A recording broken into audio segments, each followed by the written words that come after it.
Hello MPL fans and welcome to the Week 1 Power Rankings of Season 2 of the MPL. I'm your host BulkyCottonCandy, and we now have our first impressions of the teams. After playing in Week 1, we have 8 undefeated teams and 8 winless teams, and maybe by Week 2 we won't have any undefeated teams and we won't have any winless teams. Actually, I don't think that's possible.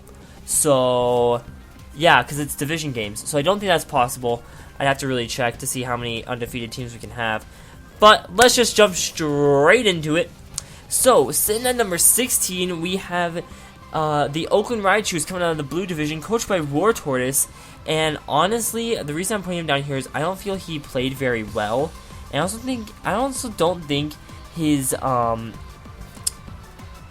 draft jives very well with itself. I don't think it has a lot of synergy. Not to say it doesn't have synergy, but I don't think it has very good synergy. Especially the fact that he brought both Mega Gyarados and Quillfish. I don't think he needed that. I think he brought it because of the poison typing. But I mean, his Mega Gyarados went down, I think, in like a couple shots. I mean, it went down to a play rough from Stoutland, and he pretty much just let it go down, which I think it was at like 30% when it came back in. I mean, it did get a kill on Roserade, which is nice, but I mean, the Roserade really wasn't that big of a problem for him, honestly. He could, I mean, it did. I mean, he could have taken out his Conkeldurr, but then again, Azumarill almost kind of walled his Conkeldurr.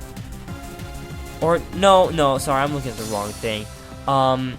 He did get the freeze on Azumarill, which actually I think saved him from having a worse loss than he had.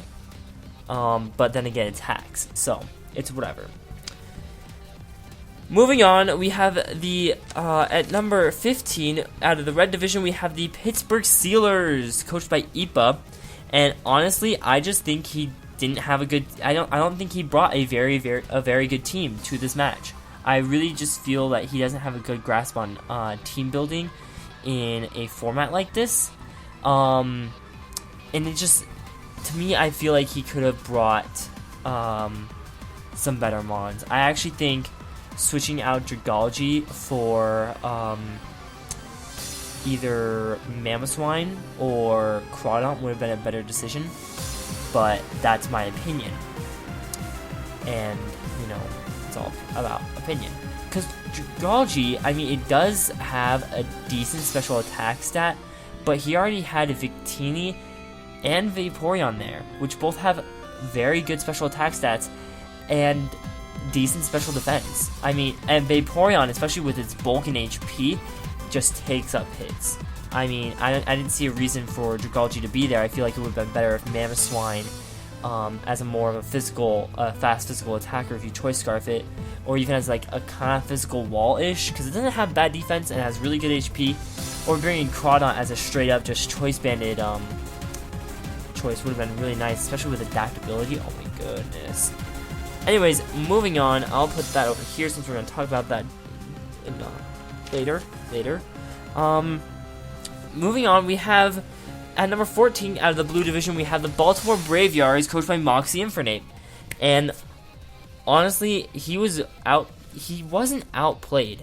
I mean, most people might say he's outplayed because he got 3-0'd, but he wasn't outplayed at all, honestly. And I didn't really see a reason for him to bring Flareon other than the fact that it was a Fire Stab. I mean, I didn't see a reason for Flareon to be there. I mean, I think its only good stat is like attack, and even then it's not even all that great. I will give him props for dropping it and picking up Tentacle though. I will give him props for that. But honestly, I mean, his Clefable was in for the first, what was it? For the first 13 turns, and was just, actually no, I'm sorry, it was in for the first 11 turns, and it, I mean, didn't really do anything, but I feel like he didn't play very well by letting his letting that wall go down so early. to me, when that went down, I was just like, why? My thought process was, why? Why did you let your wall go down that early? Why did you let your wall go down that early? You don't have Goregeist with you for a wall. You don't have Registeel with you for a wall. Why did you not bring Registeel? I don't understand. Base 150 in both its defenses makes up for its mediocre HP stat. I don't understand, but okay. It just didn't make sense to me. So I guess it was sort of team building and kind of the way he played. And it seems like he locked himself into Moonblast. I don't know what item he had on that Clefable, but it seems like he just locked himself into Moonblast and just went ham with Moonblast. But, okay. You do you, man. You do you. Alright, moving on. I'll keep that here since we're talking about that in just a second. We have the East Lansing Toxicroaks at number 13 out of the Red Division as well, coached by Poi. And honestly, I mean, yes, he was going against a very, very, very formidable opponent, but his opponent outplayed him to every single thing and back. And he didn't play well. He didn't play around it very well. I just feel that the matchup he had, he was very much outclassed, just on paper, but he did some pretty good work with it. But in the end, I feel his downfall was he knew he was losing and he knew he was going to lose, so he just kind of gave up. And that's also the same thing with the Pittsburgh Steelers and Baltimore Braviaries. I didn't get to see War Tortoise's video, so I don't know about that. But I feel like those three teams right there, their biggest downfall is once they know they've lost the game, they just kind of give up. And they just don't really try or care anymore. And to me, it's like, why would you not at least try? See what you can do. See if you can do some kind of like cheeky things to kind of throw your opponent off and maybe close the gap. Or maybe even pull out a miraculous win somehow. I don't see why you just like throw in the towel and just kind of give up. It just, I don't know, just didn't make sense to me. Moving on, we have at number 12 out of the Yellow Division, we have the Dallas Staravias, coached by Trip HD, Pokemon Trip HD, and he really, by actually being able to whittle down and take out that Clefable,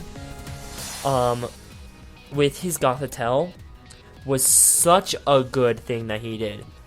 That was probably one of the most pivotal moments of the match because he got rid of the wall right away. He just got rid of it. It was gone. It was done.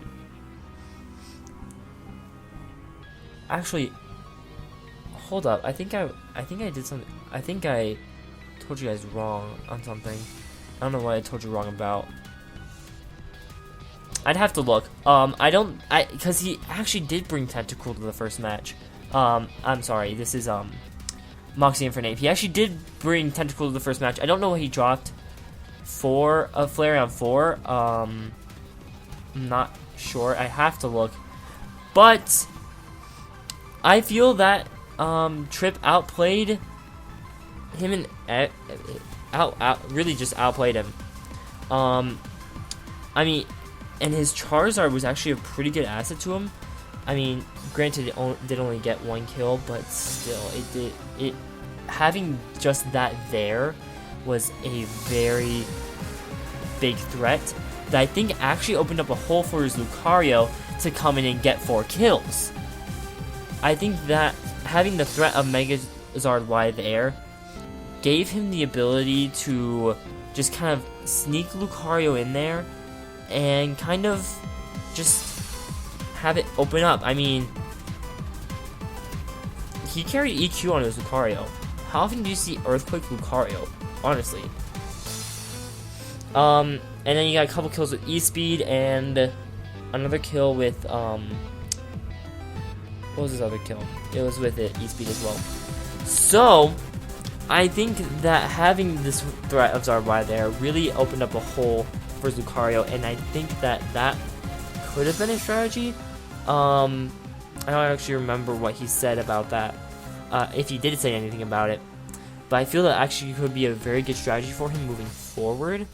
But I also just have to see where it goes.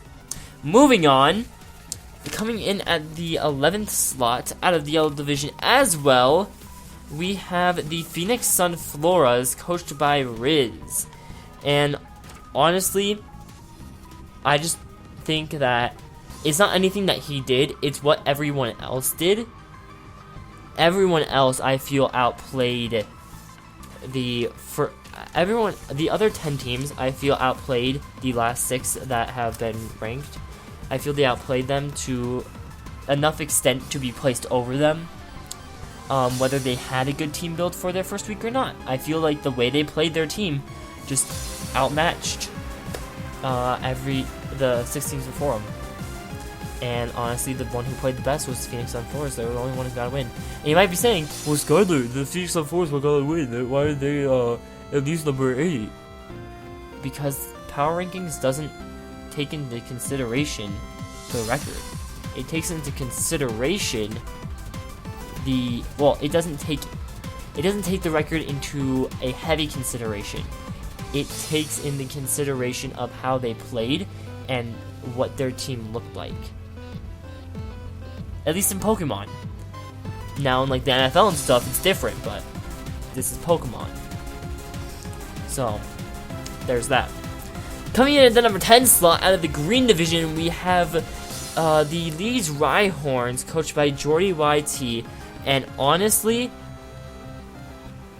this was more of a disappointing ranking for me, because it might have just been the way that his opponent played, but I feel like he didn't play very well, at least as well as I expected, which I guess I did kind of overrate him in, I guess I did kind of have this feeling that he was going to play really, really well, and he didn't play up to my expectations. But then again, looking at his draft, I didn't expect him to play up to those expectations. Now, if you're looking at a draft like the Memphis Ursaring's draft, yeah, I expect him to play up to those expectations. But even that one didn't match up to my expectations, so that's whatever.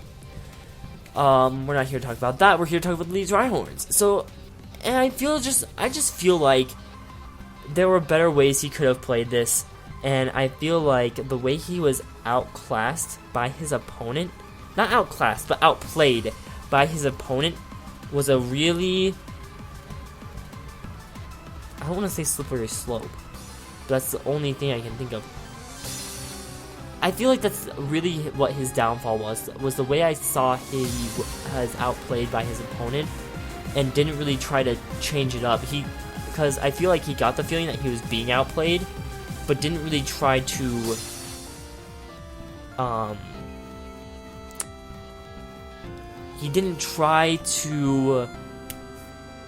what's the word I'm looking for? He didn't try to change that. He didn't try to change it up mid-game. He didn't try to make an adjustment, that's the word I'm looking for, to not be outplayed anymore. The only thing I could think of was kind of stalling with Ferrothorn, but then again, that's just stalling. It's all it is. It's just stall. And I hate stall. Stall is one of the worst things in the world.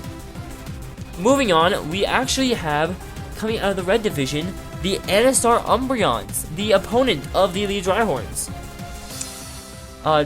Although they did lose to the Leeds Rhyhorns, I feel, outplayed them, and in the end, it doesn't even matter. In the end, it was the high jump kick miss from Mienshao that was the downfall.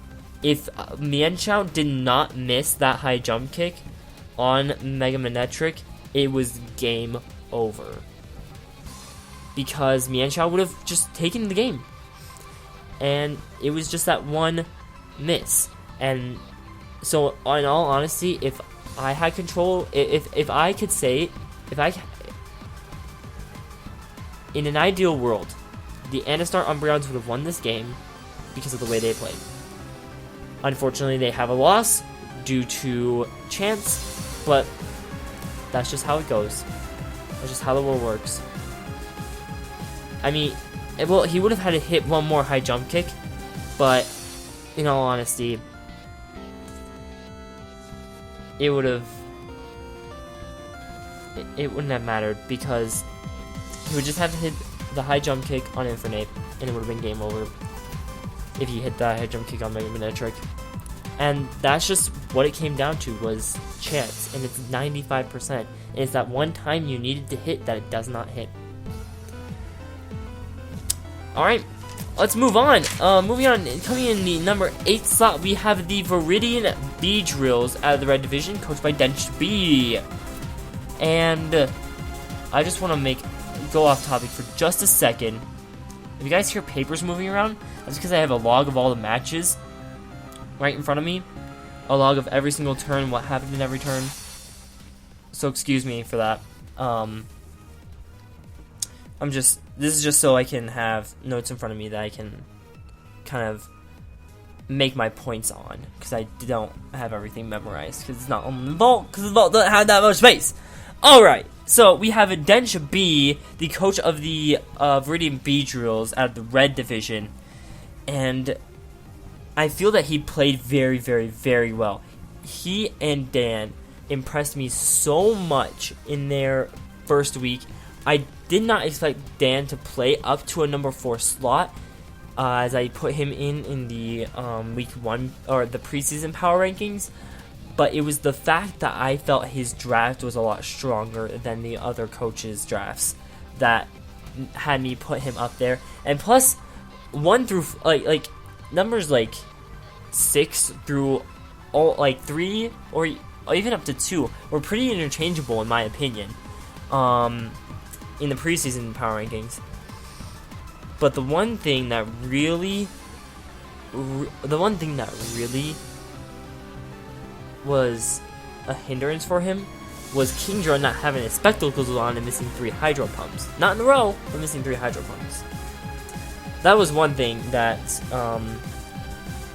really just, if he would have hit those hydro pumps, I think he would have won the game, honestly. It was Scope Lens Kingdra, so there was the chance that yes, it's going to miss, but I mean, let's be honest, when do you not run Kritra?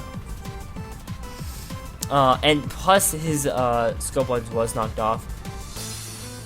It was knocked off. And then Mew didn't do anything in this match, honestly. Mew did not do anything, and I feel like if he could have played Mew better, he would have won this game. But he didn't really have the chance to play Mew better. It was one-shotted by knockoff. Was it? Yeah, it was not one-shotted. Oh no, it was not one-shotted by knockoff. My bad. Yeah, if he could have played Mew better, I think he would have won this game. But that's my opinion, and maybe that's not other people's opinion. I don't know. Anyways, moving on, to a different match. We have the Houston Axios at number 6 out of the Blue Division, coached by Slaxorus, and honestly, the reason he won the game is because of the flinch hacks at the very, very end against the Heatran. But the Heatran would have honestly demolished his Togekiss and demolished his, what else did he bring? What was the other Mon that didn't die that he brought? It would demolish the Togekiss, and it would have taken out the Amoonguss. It would have taken out the Amoonguss because I think its health was kind of low. But then again, it has Regenerator. I don't know. I think it would have taken out the Amoonguss. Because the Amoonguss couldn't really do anything to it. So it would have eventually taken out the Amoonguss, and if it did not end up flinching to those air slashes, it would have demolished that Togekiss. That Togekiss was done if it did not flinch, which, in my opinion, is kind of a cheap way to play. But I understand why he played that way. In my opinion, it's a cheap way to play, but it's whatever. And then moving on into the number 5. No. Oh, I'm sorry. I totally skipped over number 7. Coming in the number 7 slot, we have the Sacramento Kingdra is coached by Eric. And I feel that he was, kind of outplayed by,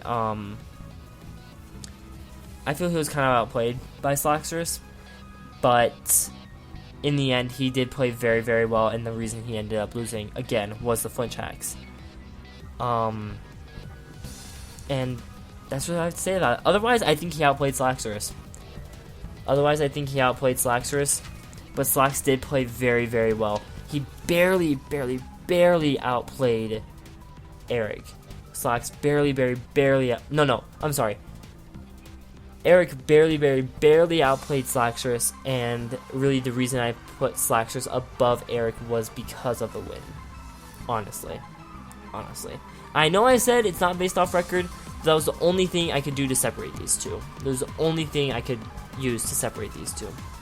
Moving on to the number 5 slot, we have Donachie, the coach of the St. Louis Sableyes out of the Green Division. And my goodness, he played, he was technically the bottom team in the preseason power rankings, but oh my goodness, did he play so freaking well. I was shocked at the way he played. I thought this was going to be a 3, if not 4-0 in the favor of the regionals. When I wrote down the teams, I was like, Dench has got this. He's got it. It's all good. He's got it. And then Dan ended up winning, and it blew my mind. It completely. I was just in utter shock. I could not fathom how that happened. He did win by a 1-0, but he played his Tornadus Therian and his Zoroark. Out of all mods, Zoroark that he drafted, I didn't see why he drafted it in the second round too. But now I kind of see it. Maybe he really knows how to play with Zoroark, and that could be an advantage for him. He didn't even bring his Mega. And when you can beat a team that looks like Klefki, Reuniclus, Talonflame, Mew, Mega Lopunny, and Kingdra, which honestly I think should be higher tier UU. And when you can beat a team like that with using Cresselia as one of your walls, and then you have Zoroark as well, which got 2 kills, and then Magnezone accounted for 1, and Tornadus Therian accounted for 3 other kills. When you can play Zoroark that well, and not even bring a Mega and win the game, you've got something there. And there's something, it's not something that Zoroark does, it's the way Zoroark is played. Granted, it does have really freaking good attack and really freaking good special attack, but its defenses and HP aren't all that great, and it has pretty good speed too. Base 105, so that speed's like 80% of the meta. So it actually has pretty good stats. It's just, who knows, maybe it's overlooked, and this is me realizing that it's overlooked. Because in all honesty, that's not bad. It's a very good choice specs user, honestly. It's fast, it's got really good special attack. That'd be a great choice specs user. But then again, you can play the mind games with it too. I don't know what he sent it out as, but he played it very, very well and impressed me so much. Coming in at number 4 out of the yellow division, we have the San Francisco Ninetales, coached by Baizer. And sorry, I just love that team name. I think it's the best thing in the world. And honestly, the reason I'm placing Baizer up here, even though he did lose to a very formidable opponent, that's one of the reasons he's up here. He lost to a very, very, very formidable opponent, and he played so freaking well. There is literally, I have everything written down on here of when those mons were in, and he did not make one bad play. He just was outplayed. Honestly, he was outplayed. He was very much outplayed. And moving on to the number 3 slot, we have, coming out of the green division, we have the Wolverhampton Weaviles, coached by Just Weavile. Very creative name right there. Sorry. I'm just like, it's a very simple name. When I saw it, I've saw that ever since, and whenever I see it, it's just, I just can't get that off my mind of how simple a name it is. Cause, I mean, I have a weird name. I have a very long name. It's just like, his is just so simple, and it explains his channel, like, just by hearing those 2 words. Anyways, he outplayed the Pittsburgh Steelers to all ends and back, making kind of predictable plays, but honestly, like, after the first turn, Galvantula was down to 1 HP, and Garchomp was in there, and Garchomp was seemed to be locked into EQ. I actually don't know what its item was. Seemed to be locked into EQ, and there was really no reason to go for anything but EQ. Victini comes in, it gets destroyed. Dragalge comes in, gets destroyed. Vaporeon comes in, takes a little bit of damage, you switch out. Sableye comes in, takes some damage, you get out. Fortress comes in, takes some damage, you get out. And if Galvantula stayed in, well, it was gone. So there was no reason for him not to go for EQ in that sense. And then him making the switch to try to get Garchomp some HP back was a good decision. But what I find better in the play, trying to wish pass from Florges to Garchomp, was that he got out of there before he let his Florges get burned by a Scald. And that, in my opinion, was a very, very good play, because by the time, because his Florges cleaned up the game. Because by the time his Florges came in, that was gone. The Vaporeon was gone. It was taken out by Sea Flare from Shaman, which was a very good switch on his part. After he got knocked out.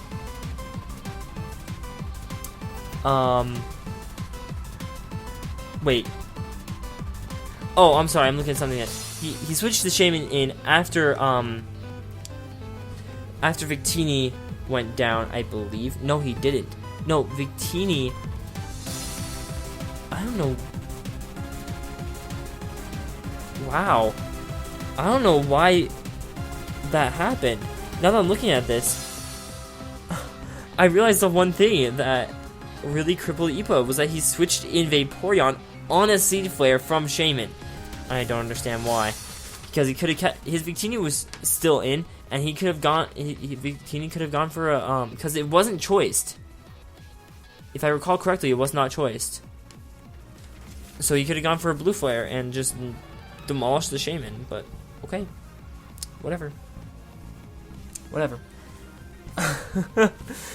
Alright, moving on to the number 2 slot. I talked about this team earlier. Where is the paper for this team? Is it right here? Is it right here? It is right here. Moving on to the number 2 slot, we have, coming out of the blue division, we have the Detroit Liephards, coached by Cypher Blocka. And honestly, it was the fact that he won. I don't feel that Baiser or Cypher played better than either of the other coaches. I don't feel that Baiser played worse than Cypher, and I don't feel that Cypher played worse than Baiser. It's honestly the fact that Cypher ended up winning the match. He ended up being able to play the game right enough so that the Rotom Wash and the Caesar would go down in Volt Switches from Rotom at the very end of the game. And he won the match. That was literally the reason he got there. And honestly, there was no reason to put him in any other spot than the spot that he got last week. There was no reason to put him, and that goes for number 1 as well, which is a great segue. Coming out of the green division, we have the Memphis Ursaring, coached by Rage Knot, in the number 1 slot again. And honestly, the first and second teams, there was no reason to put them in any other spot than what they had the week before. There was no reason to drop them or switch them at all. Because on paper, Chris played better than Cypher. Although he did only get a 2-0, he played the game just right. And I feel he plays kind of like Joey does. I don't think he plays as well as Joey, but his philosophy behind how he plays is the philosophy behind how he plays is very similar. When he knows, okay, this mon's not going to do anything for me anymore, he lets it go. For example, his Manaphy, he let it go down, it didn't do anything, but he let, he took out the Gastron, but once Ursaring got that Source Dance up, he knew, okay, this thing can't do anything for me anymore. Then he switched in Entei, and knew that he could get, and knew with the Toxic damage that was on Ursaring, that after an E-Speed, the Toxic would take it out after the 2 Facades. So he let 2 Mons go down, but he got rid of the problem, which in my opinion is phenomenal. He did let Zapdos go down to a Brave Bird from Staraptor, and I don't really see the reason for that. I guess he was thinking maybe he could have outsped, but he didn't. I actually don't know what that Staraptor's item was, but from there on out, from the point that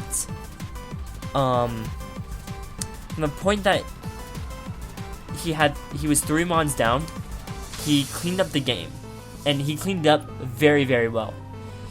Kyurem Black took out the Staraptor with a Fusion Bolt, done. And then Darmanitan comes in, that's a threat. That's a threat to Kyurem Black. He switches out to Venusaur, took a U-turn, ate it up, and then while Alakazam was Calm Minding up, he just Sludge Bombed, wore down Alakazam. Psychic took out the Mega Venusaur, but from there on out, he was just able to knock off everything and win the game. And I feel that wrapping up that game in, 7 turns? Was a very, very good thing. That was, in my opinion, probably the best way he could have cleaned, probably actually the best way anyone cleaned up the game. Because otherwise it was either really close or just the opponent gave up. But he just cleaned the game very well. Because, I mean, Poi was in this game. He was in the game until the Staraptor went down. Once the Staraptor went down, that was pretty much game because he only had, Darmanitan and Mega Alakazam left. And honestly, I didn't think he had very much of a chance at that point. And it seemed like he kind of gave up, which I mentioned earlier. It seemed like he, Moxie and Fernape, Ipa, and probably Wartortoise just gave up once they realized they lost. But that is going to wrap up this week's Power Rankings. If you guys enjoyed this week's Power Rankings, please leave a like. And if you guys are excited for Week 2 to begin, please leave a like as well. But that's going to be it for me. I'll see you guys next week on Thursday for the Power Rankings of week number 2. Thanks for watching. See you guys next time. Bye!